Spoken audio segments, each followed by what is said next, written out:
to invite knowledges and wisdoms from communities so that they can be contributing in helping us to help them to heal and to recover from the effects of violence and trauma and other hardships that they go through. I began to ask myself questions like, what is it that African communities do to cope and to recover from hardships and from trauma? How can I work in ways that allow me to tap into those knowledges? How would this affect my practice and the people that I work with? Would people take to the invitation to share their cultural knowledges and wisdoms with me? And what would working in Ncazelo in culturally sensitive ways look like? As I was pondering on these questions, I started to visualize Ncazelo as a way of holding and joining in with people, something beyond what it symbolized in the fund's research. When people attend counseling and trauma therapy, could there be a way of creating an Ncazelo experience within the counseling environment?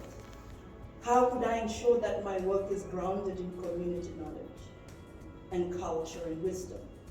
How could I reproduce the warmth, the safety, the comfort and reassurance and care that I had experienced on my aunt's back in the Mlilo blanket?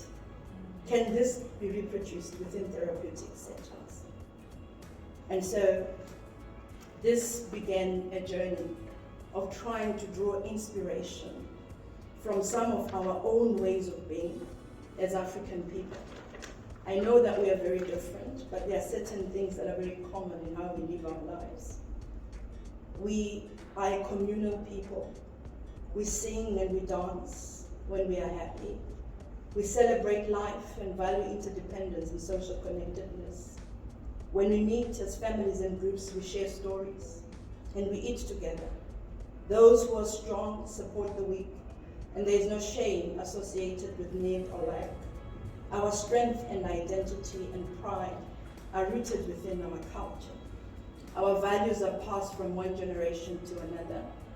We have a strong culture of oral tradition. And we hold ceremonies and different rituals to mark different stages of development in our lives. These practices shape our identity and who we are as a people. They are important aspects of our lives and identity, and therefore should be recognized and honored and incorporated within therapeutic contexts. I believe that ways of joining in with people in any context or in any culture needs to embrace their beliefs, their history, if these experiences are to be meaningful and validating for people. Working in Ncazelo ways talks to the art of being able to invite, to embrace, to integrate and honor and celebrate both our cultural similarities and differences within therapeutic contexts. When working with people who have experienced hardships and trauma, I invite them to talk to me about the reasons that have brought them to therapy. I learn about what they are struggling with in their lives and what it is that has caused them to come and see me.